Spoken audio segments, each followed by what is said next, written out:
Hari ini kita akan membicarakan tentang UMKM dan lingkungan, antara produktivitas dan kewajiban hukum. Ini kita bicara lingkungan, kita dihadiri anak-anak muda yang peduli lingkungan. Apa dan bagaimana mereka, kita dengarkan bersama. Hari ini kita sedang berada di podcast Bergesa Hukum, membicarakan tentang lingkungan hidup di Kota Palembang. Semoga podcast Bergesa Hukum ini menjadi wadah untuk perbincangan demi tata lingkungan Kota Palembang yang lebih baik. Hari ini kita berada di podcast Bergesa Hukum. Tentunya hukum adalah suatu fondasi awal untuk menciptakan lingkungan yang damai, lingkungan yang asri di Kota Palembang. Podcast ini memberikan edukasi kepada masyarakat agar sebagai warga Kota Palembang kita memahami tanggung jawab kita untuk kewajiban sehingga Kota Palembang yang kita cintai ini menjadi kota yang nyaman, hijau, dan berwawasan lingkungan. Tuangan segelas kopi dari Wong Teguh. Mari kita angkat kopi kita awali sore ini dengan obrolan cerdas tentang lingkungan.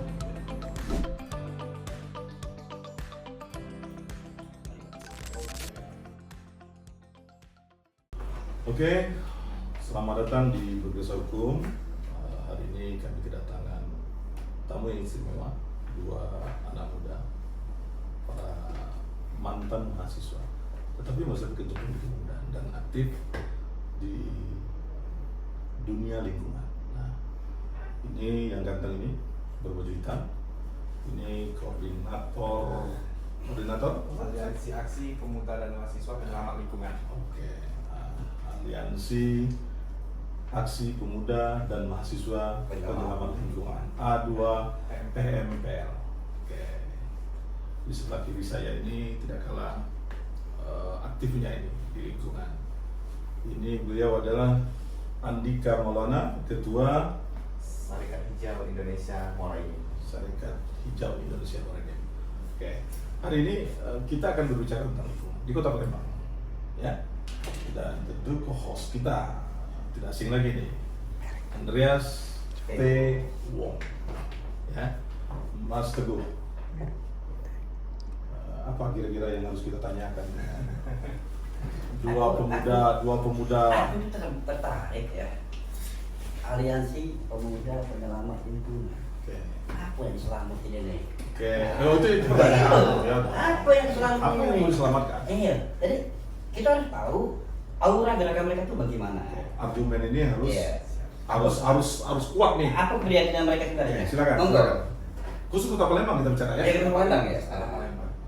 Ya, hari ini kami dari Aliansi Aksi Pemuda dan Mahasiswa Penyelamat Lingkungan ini bergerak dan concern memang di lingkungan itu, terutama untuk Kota Palembang.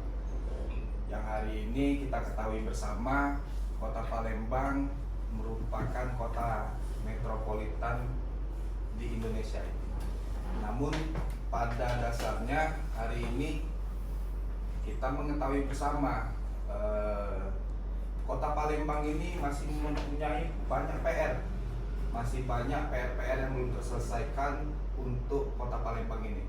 Kita melihat dampak-dampaknya untuk lingkungan di Kota Palembang ini, banjir masih ada, lalu sampah, dan juga dampak-dampak dari kerusakan lingkungan lainnya kan.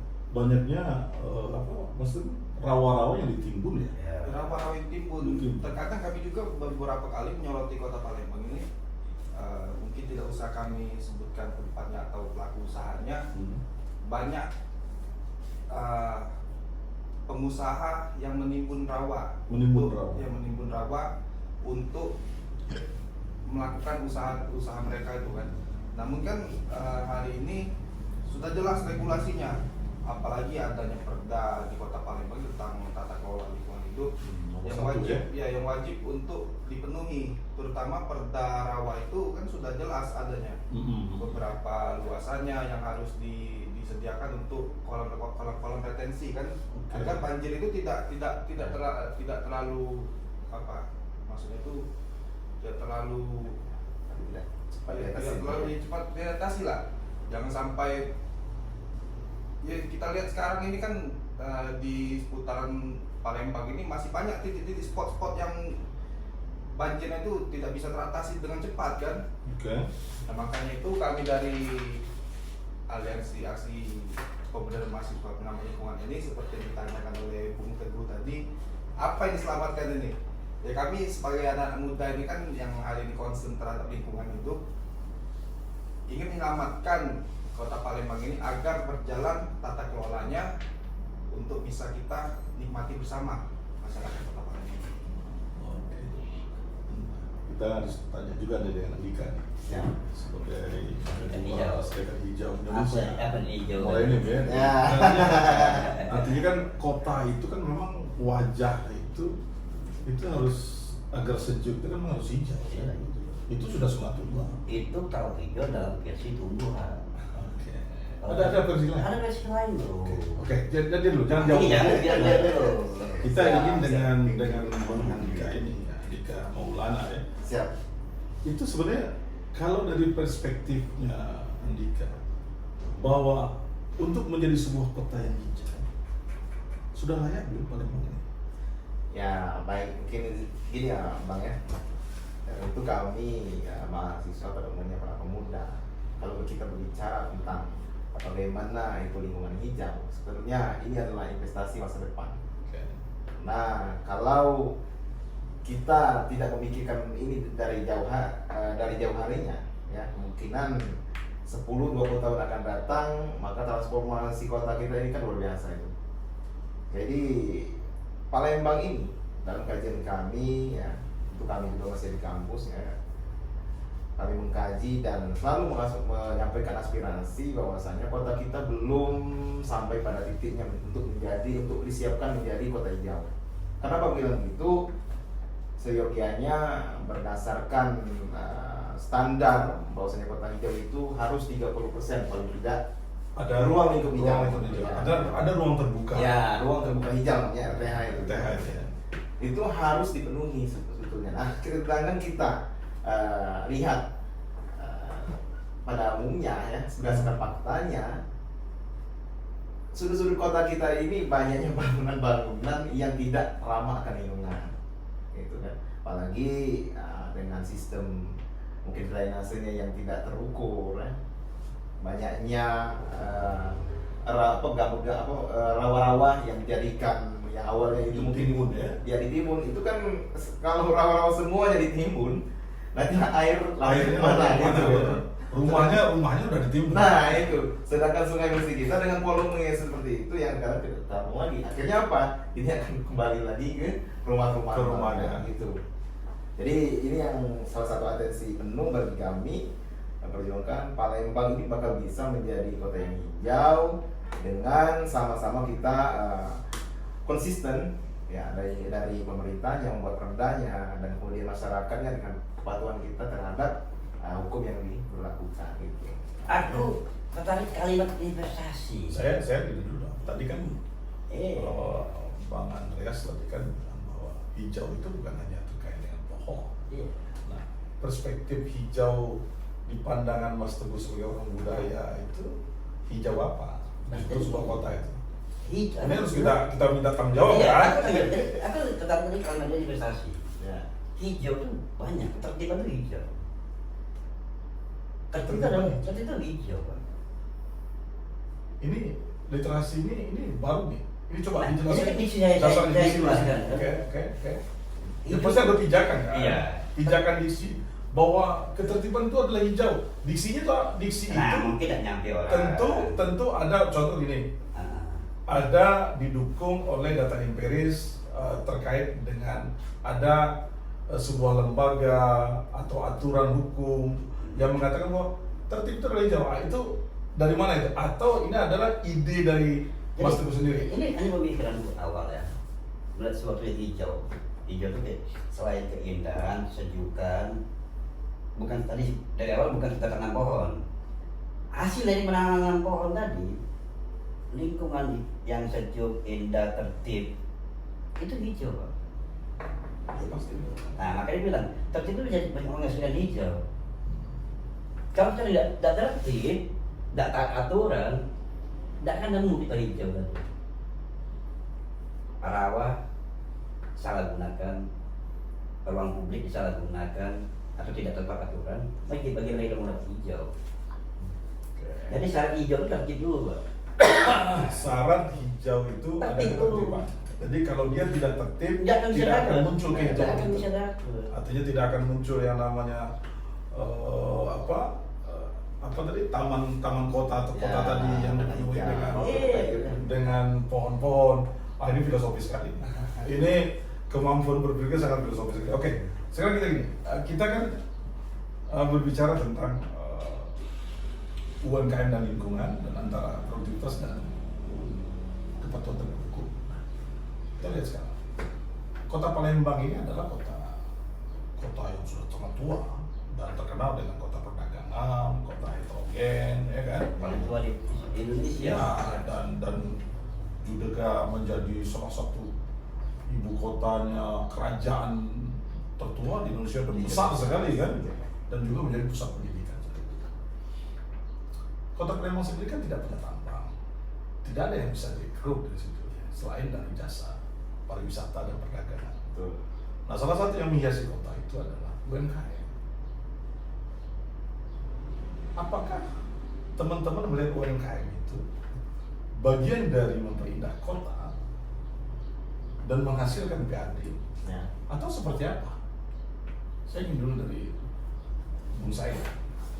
Kalau untuk konteks seperti itu, saya cukup menyepakati bahwasanya UMKM adalah unsur sebagai apa dalam konteks keindahan kota.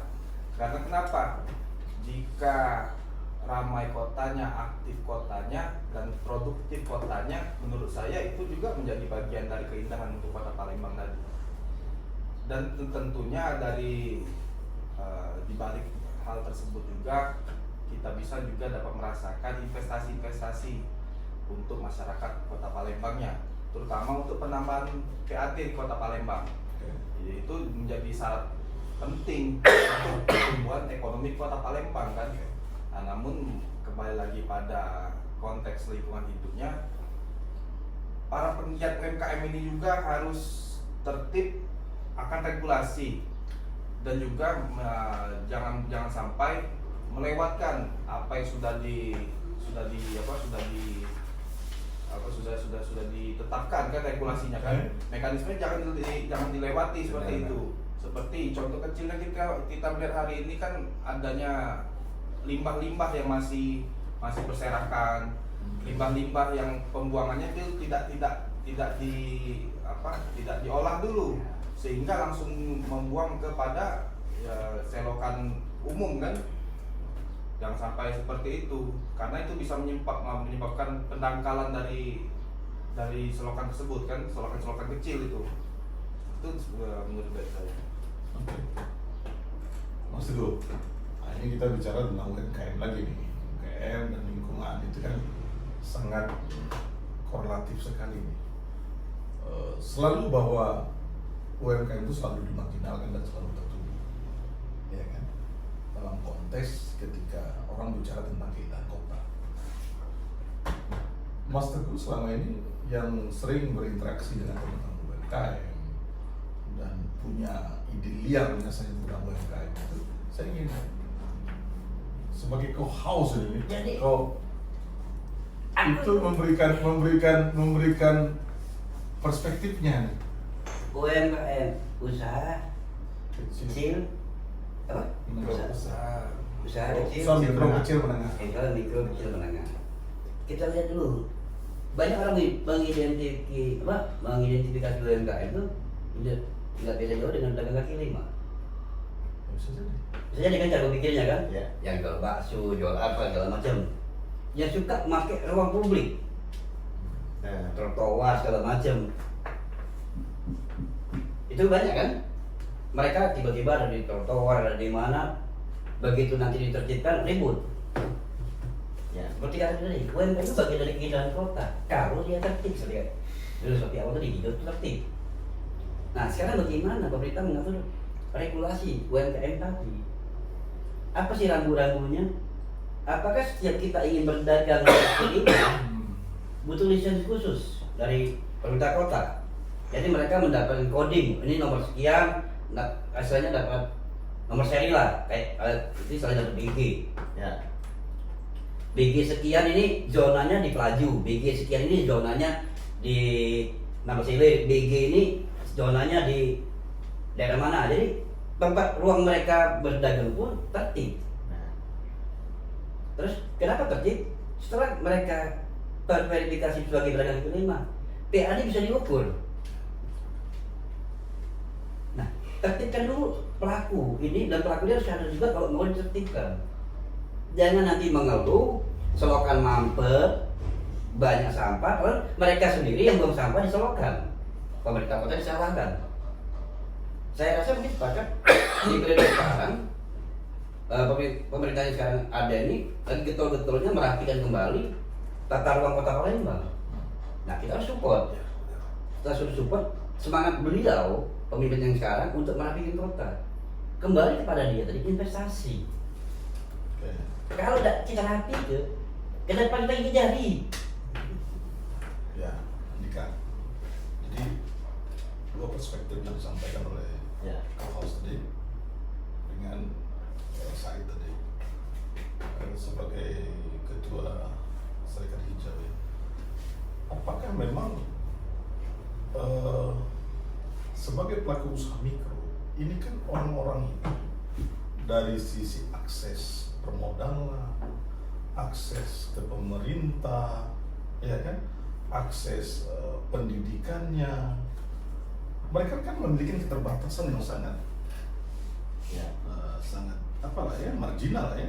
Nah, bukankah seharusnya sebagai orang yang memiliki keintelektualan, organisasi yang mapan, memberikan edukasi itu dan memberikan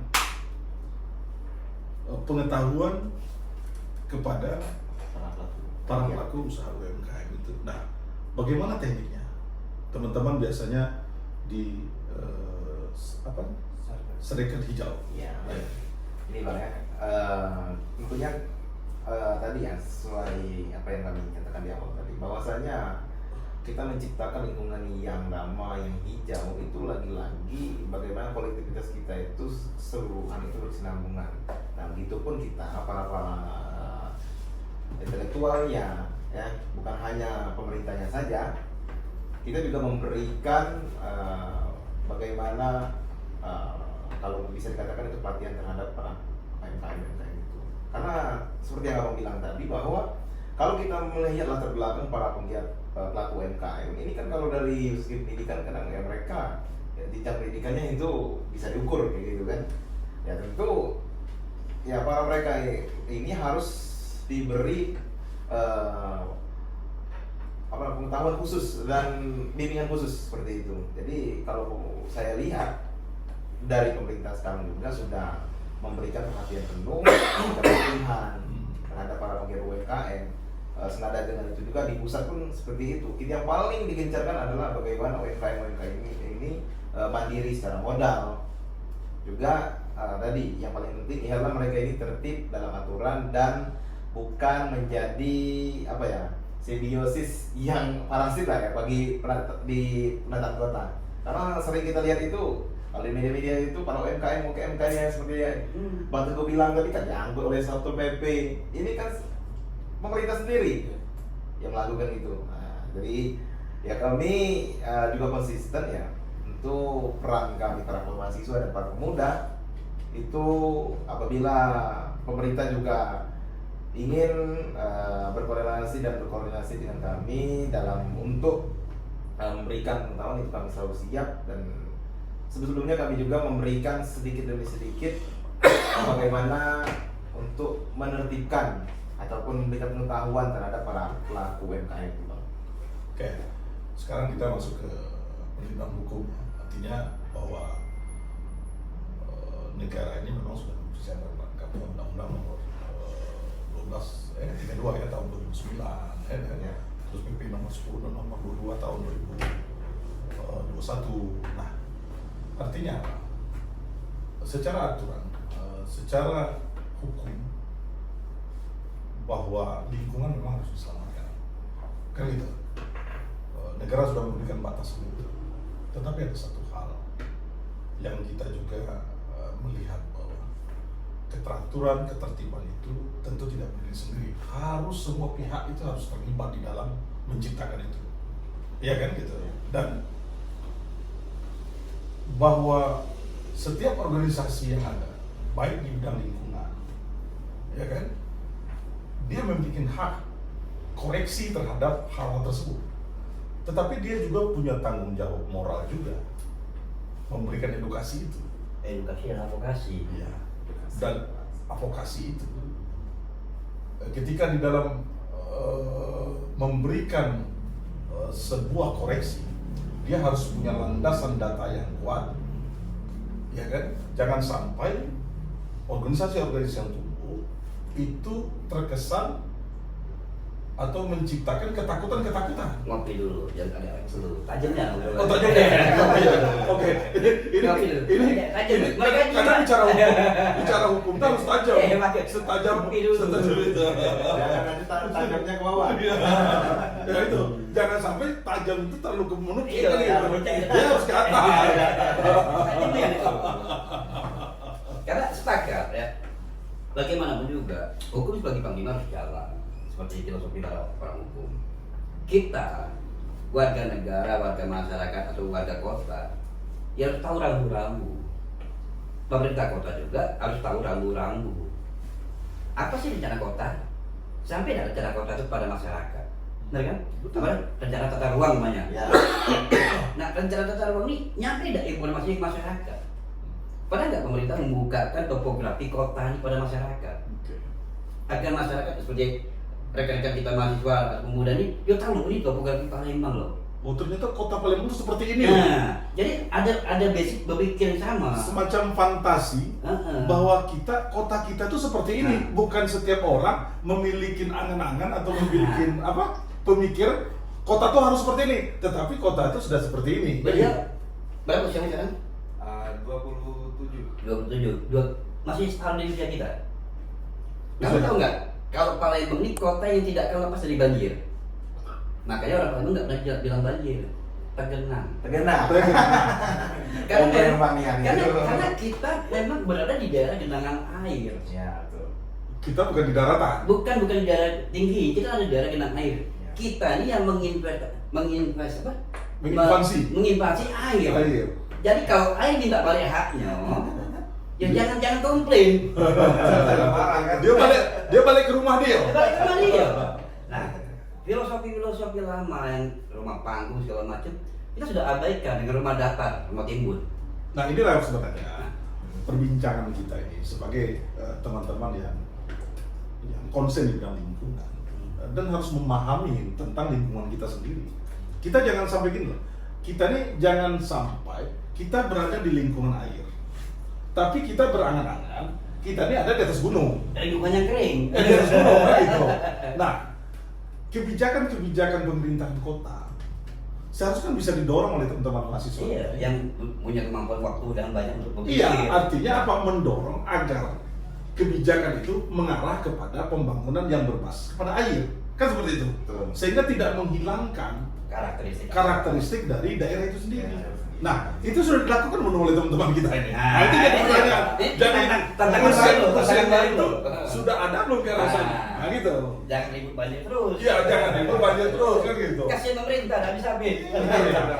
Ya, kan? Ya lagi-lagi begini Bang ya, kalau bicara tadi, ya saya sepakat bahwasanya kita Palembang ini ya kita yang menikmati air ya. Iya. Karena kita ini bukan daratan tinggi. Poin besar di sana. Poin besar di situ. Makanya ya seharusnya dilakukan oleh kita dan pemerintah itu ya Pak. Ya seriusnya kita ini membangun ini mendahului jalannya air Bang. Nah, yang memberi jalan untuk air.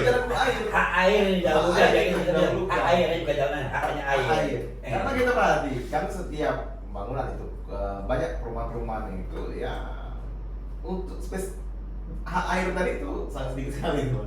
Drainase ya, ipal dia nggak tahu ya larinya kemana kan.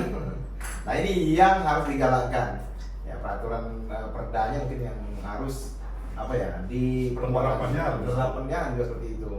Tapi kalau kita cross check di lapangan kan wah, luar biasa itu. Apalagi yang daerah-daerah titik-titik yang kalau banjirnya dalam banget, wah, itu Tapi perhatikan. aku gini ya, setelah Palembang entah di periode bekerja siapa saya lupa, melakukan pembenahan kanal-kanal besar semua di Palembang, tingkat genangan kita banyak berkurang mahasiswa.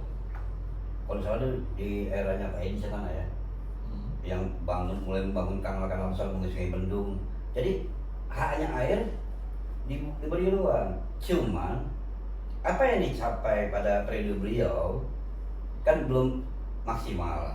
Ya. Harapan kita kan di periode-periode setelahnya pemerintah kota, siapapun yang duduk sebagai pemerintah kota itu menjadi prioritas. Karena contoh dari dengan program kanalisasi itu kita merasakan dampaknya. Tadinya dikit-dikit hujan tergenang, ternyata hujan kita nggak tergenang karena aliran lancar. Tadi air tadi ya. Air. Nah, jadi kita bicara lingkungan, kita bicara hak air dulu di Palembang ini, kan? Karena itu permasalahan yang sensitif Palembang nih, hak air. Oke, jadi kita balik lagi kepada UMKM tadi, bahwa UMKM adalah salah satu usaha yang harus kita lindungi karena dia adalah bagian dari dinamika kota kan. Bagaimana UMKM ini kita harapkan selain penyumbang PAD, ya kan itu, selain penyumbang PAD juga memberikan kontribusi terhadap lingkungan ini. Nah, kesadaran itu tentu tidak bisa kita terapkan dengan cara-cara penerapan sanksi pidana, menggunakan jalur-jalur hukum kan gitu, tapi lebih kepada pendekatan edukasi dan memberikan advokasi sehingga orang-orang yang secara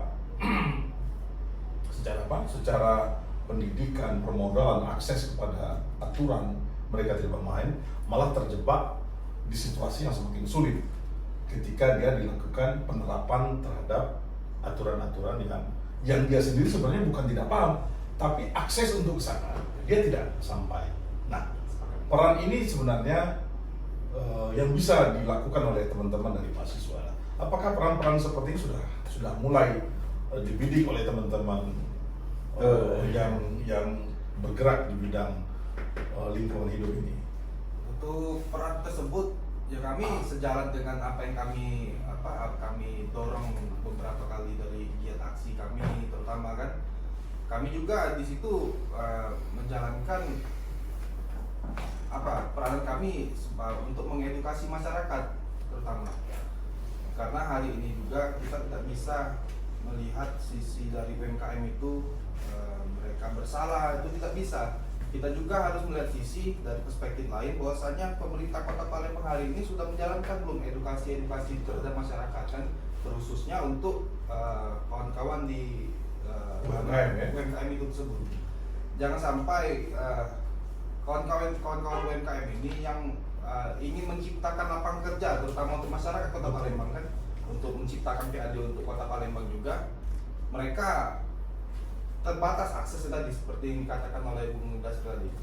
Mereka tidak mengetahui mau kemana untuk mengurus hal tersebut, karena saya juga melihat ada di beberapa minggu lalu di berita media online itu bahwasanya ada salah satu pelaku usaha yang menyatakan keresahannya karena dia sudah mengurus sertifikat layak fungsi, sertifikat layak fungsi SLF itu bahwasanya dia sudah mengurus, tapi hari ini kepengurusan tersebut mentok seperti itu.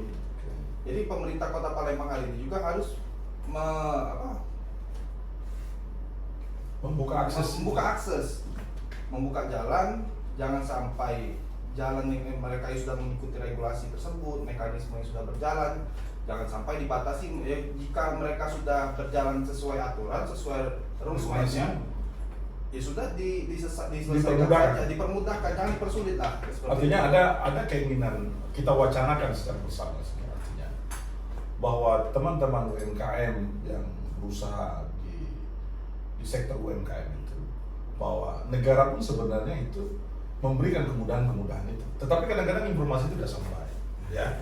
Nah, artinya inilah peran kita. Salah satunya Rumah Hukum Keadilan Baja Setia ini memberikan edukasi, mengundang para tokoh-tokoh muda ini, teman-teman muda ini untuk berbicara tentang itu sebenarnya. Artinya sehingga ada korelasi, ya, antara yang di lapangan dengan nanti yang di Bagaimana?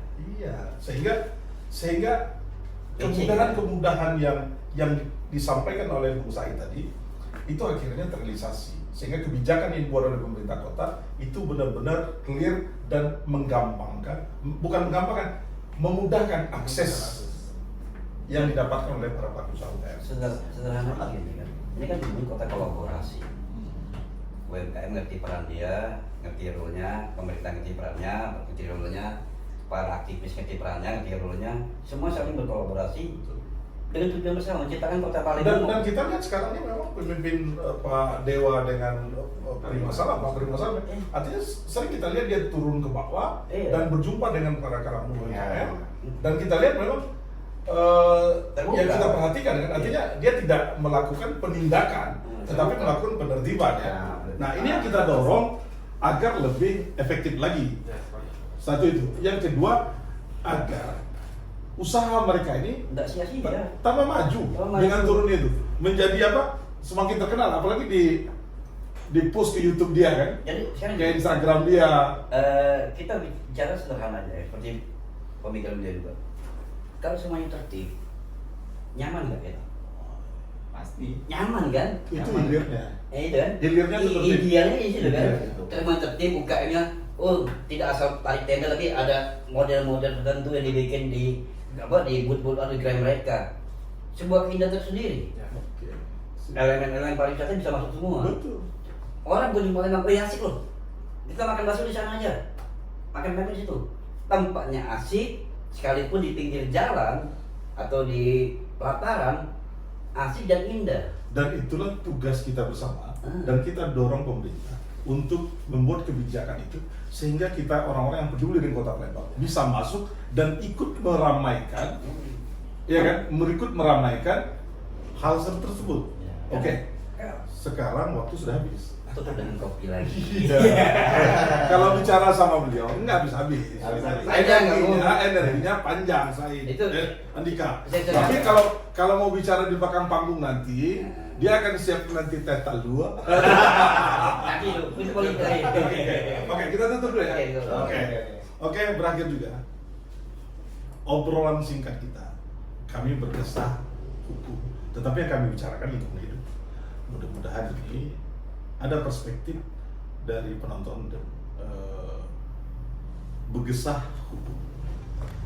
Saya Dasril. Saya Andreas Tiwong. Saya Said.